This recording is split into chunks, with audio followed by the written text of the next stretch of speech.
मध्य प्रदेश में चुनाव से पहले जाति जनगणना का मुद्दा जोर पकड़ रहा है। कांग्रेस नेता राहुल गांधी ने साफ कहा कि यदि सत्ता में आए तो सबसे पहले जाति गणना कराएंगे। उधर भाजपा 230 विधानसभा सीटों में से 136 पर उम्मीदवार घोषित कर चुकी है। ऐसे में हमने एनालिसिस की कि 136 प्रत्याशियों में पार्टी ने किस जाति को कितने टिकट दिए हैं। बीजेपी ने सबसे ज्यादा 31% टिकट ब्राह्मण और ठाकुर वर्ग के उम्मीदवारों को दिए हैं। अब तक सामान्य वर्ग के 48 उम्मीदवारों के नाम घोषित हुए हैं, जिनमें 43 ब्राह्मण, ठाकुर और जैन हैं। भाजपा की अब तक की लिस्ट में सिर्फ 29% पिछड़ों को टिकट दिया गया है। आदिवासी वर्ग के 22% और दलित वर्ग से 13% उम्मीदवारों को टिकट मिला है। भाजपा पहले ब्राह्मण बनियों की पार्टी मानी जाती थी, लेकिन माना जाता है कि बीते दशक में पिछड़ों का एक बड़ा तबका भाजपा के साथ जुड़ा। घोषित 136 उम्मीदवारों की जाति से ये समझने की भी कोशिश की गई है कि 2013 और 2018 में इन सीटों पर किस जाति के कितने उम्मीदवार उतारे गए थे। इससे ये समझना भी आसान होगा कि भाजपा टिकट वितरण में कांग्रेस के जाति के खेल की परवाह कर रही है या नहीं। भाजपा प्रवक्ता कहते हैं इस पर कि भाजपा जातिवादी व्यवस्था के खिलाफ है। कांग्रेस के जाति जनगणना के वादे पर वो कहते हैं कि हम कांग्रेस से पूछना चाहते हैं कि वो कब तक देश का विभाजन करते रहेंगे। 1990 में कांग्रेस नेता राजीव गांधी ने सदन में आरक्षण का विरोध किया था। सवाल ये है कि तब राजीव गांधी सही थे या अब राहुल गांधी।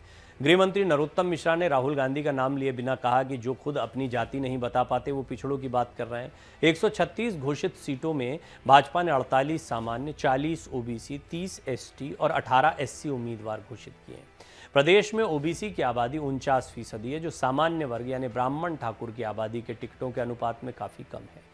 भाजपा की अब तक की सूची में ठाकुरों का रुतबा बढ़ता दिख रहा है। 19 सीटों पर ठाकुर और 18 पर पार्टी ने ब्राह्मणों को उम्मीदवार बना दिया है। ऐसे ही जैन समाज का प्रभुत्व भी बढ़ रहा है। 2018 में इन्हीं सीटों पर 5 जैन उम्मीदवार थे, इस बार 6 हो गए हैं। ओबीसी कैटेगरी पर पार्टी की रणनीति साफ दिखाई दे रही है। उमा भारती की नाराजगी के बाद लोधी उम्मीदवारों की संख्या बढ़ी है। 2018 में पार्टी ने 7 लोधी उम्मीदवार उतारे थे, इस बार अभी तक 7 उम्मीदवारों को टिकट दिए जा चुके हैं। ऐसे ही कुर्मी उम्मीदवार भी पिछले चुनाव से ज्यादा हैं। 2013 और 2018 से कलार जाति के 4 उम्मीदवारों को मौका मिला है। ऐसे ही अब तक 2 गुर्जर उम्मीदवारों को टिकट मिल चुका है। पिछली बार इन सीटों पर सिर्फ 1 गुर्जर उम्मीदवार था। भाजपा ने एससी कैटेगरी में जातियों की संख्या के हिसाब से अहिरवार और महार समाज को प्राथमिकता दी है।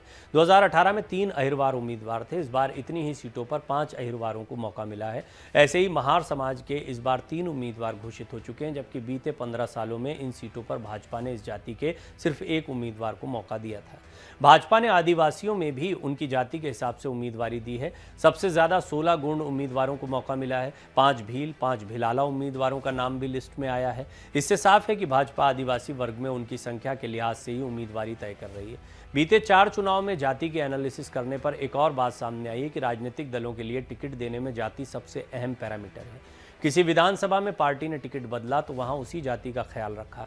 इस बार के टिकट में सीधी से केदारनाथ शुक्ला का टिकट काटकर ब्राह्मण रीति पाठक को टिकट दिया गया है। ऐसे ही लांजी विधानसभा में रमेश भटेरे की जगह जिस राजकुमार कराहे को टिकट दिया गया उनकी जाति भी लोधी ही है। जालम सिंह पटेल की जगह उनके भाई प्रहलाद पटेल को टिकट दिया है। ऐसा ही सीन दूसरी सीटों पर भी देखने को मिल रहा है। भाजपा के सूत्रों का कहना है कि यदि कांग्रेस ने मध्य प्रदेश में जाति गणना का मुद्दा बनाया तो वो इस बात का जवाब नहीं दे पाएंगे कि 1957 से लेकर 1998 तक सरकार में रहने के बाद कभी कोई ओबीसी मुख्यमंत्री क्यों नहीं बनाया। कांग्रेस ने खुद ब्राह्मण और ठाकुरों को ही मुख्यमंत्री प्रोजेक्ट किया है। भाजपा ने 2003 में सत्ता में आते ही ओबीसी वर्ग की उमा भारती को मुख्यमंत्री बनाया।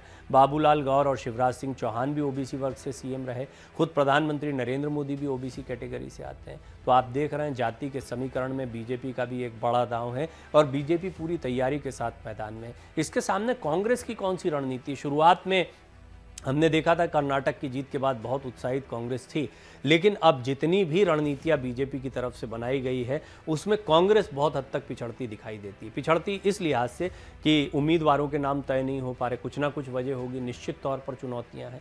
ओबीसी का मुद्दा उठा दिया गया, इस पर क्या एक मत है? क्या कमलनाथ वही बात कहना चाहेंगे जो राहुल गांधी कह रहे हैं? ऐसी बहुत सारी बातें हैं। जो मध्य प्रदेश का चुनाव बिल्कुल अलग स्तर का होता है। राष्ट्रीय स्तर पर कई मुद्दे उठाए जाते हैं। हो सकता है बिहार उत्तर प्रदेश की राजनीति में चल जाएं, लेकिन मध्य प्रदेश की राजनीति के अपने सियासी समीकरण हैं। तो ये बहुत सारे मुद्दे हैं जिनको इस बार चुनाव में ध्यान रखा गया। एक बात बहुत स्पष्ट है, जाति के आधार पर अगर आप एनालिसिस करते हैं तो ये बहुत इंपॉर्टेंट हो जाता है कि किस जाति को कितने टिकट दिए गए हैं। बीजेपी ने कितने दिए वो स्पष्ट हो गया। अब कांग्रेस की बारी है।